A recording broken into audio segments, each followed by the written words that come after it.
ఈ రోజు ములుగు మండలంలోని ఎంపీ బలరాం నాయక్ స్వగ్రామంలో గ్రామస్తులు ఏర్పాటు చేసిన ఆత్మీయ సన్మాన సభకు ముఖ్య అతిథిగా హాజరైన రాష్ట్ర పంచాయతీరాజ్ గ్రామీణాభివృద్ధి శ్రీ శిశు సంక్షేమ శాఖ మంత్రి డాక్టర్ దళసరి అనసూయ సీతక్క ఈ సందర్భంగా మాట్లాడుతూ గత సంవత్సరాలుగా అధికారంలో లేకపోయినా అప్పటి ప్రభుత్వ పెద్దలు ఎన్నో ప్రలోభాలకు గురిచేసిన మొక్కవన్నే దీక్షలో కాంగ్రెస్ పార్టీని నమ్ముకొని ప్రజల కష్టసుఖాల్లో పాలు పంచుకున్న నాయకుడు పొరిక బలరాం నాయక్ని ప్రజల ఆశీస్సులతో మహబూబాబాద్ పార్లమెంటు ఎన్నికల్లో భారీ మెజారిటీతో గెలవడం నిజంగా సంతోషకరమని, మనసులో ఎలాంటి కుట్రలు కుతంత్రాలు లేని బోలా శంకరుడు మన బలరాముడు అని బలరాం నాయక్ కేంద్ర మంత్రిగా ఉన్నప్పుడే ములుగుకు 100 పడగల ఆసుపత్రి, జాతీయ రహదారి వెడల్పు, కస్తూర్బా మోడల్ స్కూళ్లు, సబ్స్టేషన్లు, ఏటూరు నాగరం, ముళ్ళకట్ట బ్రిడ్జి నిర్మాణం ఇలా అనేక అభివృద్ధి పనులు చేపట్టారు అని, ఇప్పుడు రాష్ట్రంలో కాంగ్రెస్ ప్రభుత్వం ఉంది, రాష్ట్రంలో నేను మంత్రిగా, కేంద్రంలో ఎంపీగా ఈ నియోజకవర్గ అభివృద్ధికి కృషి చేస్తారని మంత్రి సీతక్క అన్నారు.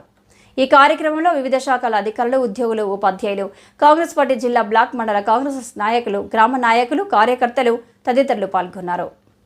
మహిళా సోదరిమణులు, యువకులు, గ్రామ పెద్దలు, పత్రికా మీడియా సోదరులు, పోలీసు అధికారులు, వివిధ హోదాలలో పనిచేస్తున్నటువంటి ప్రతి ఒక్కరికి కూడా హృదయపూర్వక శుభాకాంక్షలు, ధన్యవాదాలు తెలియజేస్తా ఉన్నాను.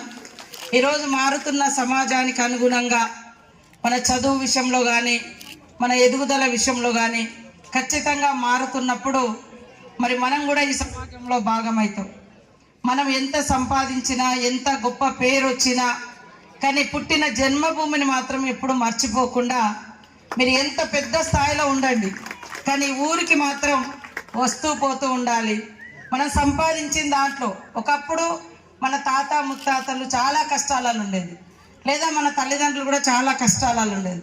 వాళ్ళందరూ కష్టపడి ఈ ఊరు నుంచి ఈ నీళ్లు తాగిచ్చి, ఇక్కడ తిండి పెట్టి, ఇక్కడ వాతావరణం ఇచ్చి మనం ఒక ఉన్నతమైనటువంటి స్థానంలో ఎదగడానికి కారణమైనటువంటి ఈ గ్రామాలకు మనం తిరిగి ఏమి ఇవ్వాలో కూడా ఆలోచించాల్సిన అవసరం అయితే ఉంది. అవునా కాదా? ప్రభుత్వాలు చేసినా ఇప్పుడు మేము ఈ ఏరియాలలో రకరకాల దాతలతోటి కూడా కరోనా టైంలో చాలామంది దాతలు వచ్చారు. అదేవిధంగా వరదలు వస్తే దాతలు వచ్చారు, లేదా ఎవరైనా చనిపోతే, లేదా పేద పిల్లల కోసం ల్యాప్టాప్స్ కూడా. మనం ఒక ఉన్నత స్థానంలో ఉన్నాం. ఒక పేదింటి బిడ్డ ఉంటుంది మన ఇంటి పక్కనే, ఆమె హైయర్ ఎడ్యుకేషన్కి వెళ్ళాలంటే కనీసం ఆమెకు ఒక ల్యాప్టాప్ లేదా ఒక కొంచెం ఫీజు, ఇట్లాంటి వాటిలలో కూడా చిన్న చిన్న వాళ్ళు గ్రామస్తులు డొనేషన్స్ వేసుకొని కూడా హెల్ప్ చేస్తూ ఉన్నారు. మనం పోయేటప్పుడు ఏది రాదు, పక్కా చెప్పగలుగుతున్నా. ఏమన్నా తీసుకుపోతామా? ఏమి తీసుకుపో. కాబట్టి అలెగ్జాండర్ అంటారట, నేను ఈ దేశాలన్నీ ఏలినా కానీ నాతోటి ఏమి రాదు, అందుకనే నేను చనిపోయిన తర్వాత నా చేతులు బయటకు పెట్టండి, ఈ బయటికి పెట్టి నన్ను పూడ్చండి అంటాడట. ఎందుకంటే నేను పోయేటప్పుడు నా చేతిలో కూడా ఏం లేదు అని చెప్పడానికి. సో మనం అలెగ్జాండర్ ఎందుకు గుర్తు చేసుకుంటున్నాం? ఆయనకంటూ ఒక చరిత్ర ఉంది కాబట్టి ప్రతి ఒక్కరి ఒక చరిత్రకారులుగా మిగిలాలి, ఒక సృష్టికర్తలుగా. మనకంటూ ఒక ఐడెంటిటీ, మన కుటుంబం బాగుంటుంది, ఓకే, బాగుపడాలని కష్టపడ్డాం, తపనపడ్డాం, సంపాదించుకున్నాం, కుటుంబం సంతోషంగా ఉంటుంది. కానీ మన పక్కన కూడా కొంచెం మన గుడి దాకా, పోచమ్మ గుడి 1 కిలోమీటరు తొందరలోనే చేస్తాం. ఈ రోడ్డు కూడా డబల్ రోడ్ అవుతుంది. ఇక్కడ నుంచి పొట్లాపురం దాకా డబల్ రోడ్డు ఆల్రెడీ శాంక్షన్ అయింది, టెండర్లో ఉంది, చేస్తాం. మొన్న రాగానే చేసేసినాం. అదేవిధంగా అన్ని రోడ్లు, నేను రోడ్ల శాఖ మంత్రిగా ఉన్నా. అడవి ప్రాంతంలో, మన ఏరియాలో వెనుకబడ్డ ప్రాంతంలో ప్రధానంగా రోడ్ కనెక్షన్ అనేది చాలా ఇంపార్టెంట్. రోడ్ కనెక్టివిటీ లేకుంటే ఎవరు రావడానికి కూడా ఇష్టపడరు. ఒకప్పుడు ఏటూరు నాగరం నుంచి హన్మకొండ పోవాలంటే 3-4 గంటలు పట్టేది, 20 ఏళ్ళ కింద, 30 ఏళ్ళ కింద. రాను వ్యవస్థ మారుతున్న కొద్దీ ఇప్పుడు మన నేషనల్ హైవే హైదరాబాద్ నుంచి రాయ్పూర్ దాకా, ఛత్తీస్గఢ్ రాయ్పూర్ దాకా ఇది నేషనల్ హైవే. అటు పక్కన ఒరిస్సా, ఇటు పక్కన భద్రాచలం, ఆంధ్ర, ఇటు పక్కన మహారాష్ట్ర, ఎన్ని వనరులు ఉన్నాయి. మన దగ్గర రామప్ప టెంపుల్ ఉంది, నేషనల్ మన వరల్డ్ హెరిటేజ్, యునెస్కో ఐడెంటిఫై చేసినటువంటి world heritage. Bogatha water falls ఉంది, తర్వాత సమ్మక్క సారక్క, తర్వాత మనకు లక్నవరం, ఇవన్నీ గొప్ప గొప్ప ఉన్నాయి. కాబట్టి అన్న టూరిజం మీద పెడితే దృష్టి, మన పిల్లలకి, ఇక్కడ లోకల్ పిల్లలకు కూడా ఉద్యోగాలు వస్తాయి. ట్రైబల్ యూనివర్సిటీ కోసం ఆ రోజు అన్న మంత్రిగా ఉన్నప్పుడే తెలంగాణ విభజన అయ్యేటప్పుడు ట్రైబల్ యూనివర్సిటీ కోసం కొట్లాడింది ఆయన. పేరు సరే తర్వాత వచ్చినాక ఓడిపోయినాం కాబట్టి ఆ పేరు మన దృష్టికి పడలే. అప్పుడే సోనియా గాంధీ గారు ప్రకటించారు వారి ఆధ్వర్యంలో. సరే చంద్రలాల్ గారు వారి మంత్రి అయిన తర్వాత మన ములుగులో మరి ప్రపోజల్ పెట్టిరు, వారు కూడా కష్టపడ్డారు. ఆ తర్వాత అది నెగ్లిజెన్స్ అయిపోయి గవర్నమెంట్ నుంచి అంటే వారు ప్రతిపాదన పెట్టినా కూడా కేంద్రము రాష్ట్రం పట్టించుకోలేదు. కానీ ఇప్పుడు మరి మన గవర్నమెంట్ కూడా తొందరగా రేవంత్ రెడ్డి గారు సీఎం గారు కూడా స్పీడప్ చేస్తే వెంటనే ఇప్పుడు క్లాసెస్ నడుస్తున్నాయి. మార్కింగ్ చేసిన 400 ఎకరాల భూమిని ఇక్కడ మన ఊరు దాకా కూడా వచ్చింది. రేపు ఇదంతా కూడా డెవలప్ అవుతుంది. అదేవిధంగా మెడికల్ కాలేజీలు కూడా మన ఓన్లీ జీవోచ్చిపోయినా మన వాడకైనా మన పక్కింటి వాళ్ళకైనా కష్టం వచ్చినప్పుడు కొంచెం కన్నీళ్లు తుడవడం కోసం అందరం కూడా భాగస్వాములం కావాలి మిమ్మల్ని అందరినీ కోరుకుంటా ఉన్నాను. మన వాళ్ళు చాలామంది సినిమాలు చూస్తారు, శ్రీమంతుడో లేకుంటే ఇంకోటి అట్లాంటి వాళ్ళ గురించి మనం గొప్పగా చెప్పుకుంటాం. కానీ మనం ఎందుకు గొప్ప కాకూడదు? మనకున్న అవకాశాలలోనే మనం ఏదో వేరే రకంగా కాదు. కాబట్టి ఈ 2 గ్రామాలకు నిజంగా ఇందాక రామచంద్రన్ అన్నట్టుగా మరి అంతకుముందు జగన్ నాయక్ గారు మొదటి ఎమ్మెల్యేగా మంత్రిగా పనిచేసిండు. తర్వాత మా గ్రామం నుంచి చందులాల్ గారు ఎమ్మెల్యేగా మంత్రిగా ఎంపీగా వారు కూడా పనిచేశారు. ఇప్పుడు మళ్ళీ మా ఇద్దరికి ఒకేసారి ఒకరు కేంద్రంలో ఒకరు రాష్ట్రంలో ఉండే అవకాశం వచ్చింది. కొద్దిగా అవకాశం వస్తే పాపం కేంద్ర మంత్రి అయ్యేటోడు. 40 సీట్లతోటి కేంద్రంలో కాంగ్రెస్ ప్రభుత్వం పోయింది.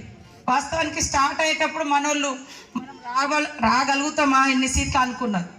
కానీ కొద్దిగా ట్రై చేస్తే బలరాం అన్న మళ్ళీ కేంద్ర మంత్రి ఉండేవాడు, నేను ఇక్కడ రాష్ట్ర మంత్రిగా ఉండి ఈ ప్రాంతాన్ని ఇంకా అద్భుతంగా చేసేవాళ్ళం. అయినా కూడా మా ఇద్దరి సంకల్పం ఖచ్చితంగా ఇందాక పెద్దలు మరి మన జగన్ నాయక్ గారు చెప్పినట్టుగా ప్రజలు గుర్తు పెట్టుకునే విధంగా ధనంజయ గారు చెప్పారు, చరిత్రను చెప్పారు. కాబట్టి ఈ ప్రాంతానికి పర్మనెంట్ సోర్సు ఇరిగేషన్ కానీ, స్కూల్స్ కానీ, రోడ్ రవాణా వ్యవస్థ కానీ, పేదవాళ్ళకి ఇండ్లు కానీ, ఇందాక వచ్చేటప్పుడే మేము అనుకున్నాం నువ్వేమి ఇక్కడికి రాకున్నా పర్వాలేదు, సెంట్రల్ నుంచి వచ్చేటి నువ్వు తీసుకురా, స్టేట్ నుంచి వచ్చేటి నేను తీసుకొస్తా, ఇద్దరం కలిసి ఓపెనింగ్లో పోదాం, ఇద్దరం కలిసి ఊళ్ళో తిరిగి ఇక మేము ఇవి తెచ్చినాం ఈ ఊళ్ళలో అని అప్పుడు చెప్పుకుంటూ తిరుగుతాం. రోజు వచ్చే జనాలు వస్తూనే ఉంటారు నా దగ్గరికి, 100 మంది 1000 మంది. వాళ్ళకి నేను ఏదో ఒక రకంగా పనిచేస్తుంటా. ఆయనది మొత్తం 7 నియోజకవర్గాలు తిరగాలి, ఢిల్లీకి పోవాలి. నేను 9 మండలాలు తిరగాలి, రాష్ట్రంలో తిరగాలి. కాబట్టి ఇట్లా ఉంది. ఇద్దరం సమన్వయం. చాలామంది కంపెనీలతో ఒప్పందం చేసుకొని కొన్ని గ్రామాలలో ఇప్పుడు model bus stand, model market, ములుగులో సరైనటువంటి మార్కెట్ లేదు, ఇవన్నీ కూడా ప్రణాళిక చేస్తున్నాం కొత్తగా కలెక్టర్ని తీసుకొచ్చి.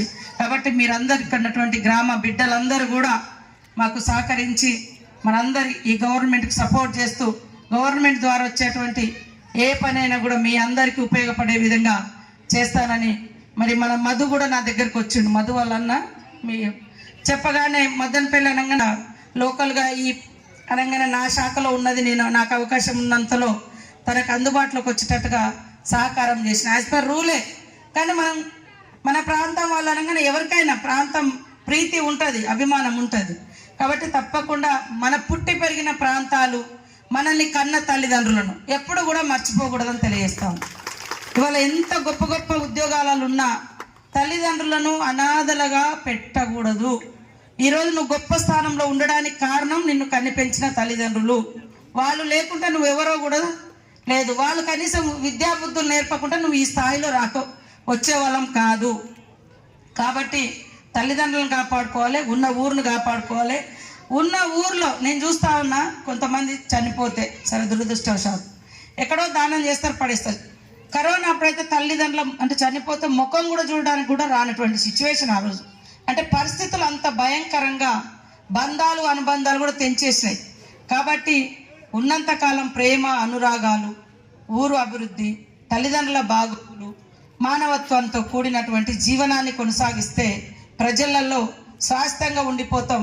రాజకీయ నాయకులుగా మేము తప్పకుండా ఆ పని చేస్తూ మీ అందరితో ఒక ఫ్రెండ్లీగా ఉంటూ మీ యొక్క సహాయ సహకారాలు పొందుతామని తెలియజేస్తూ ఈరోజు మా బలరామన్నకు ప్రత్యేకమైనటువంటి శుభాకాంక్షలు తెలియజేస్తా ఉన్నాను. అందరికీ నమస్కారం.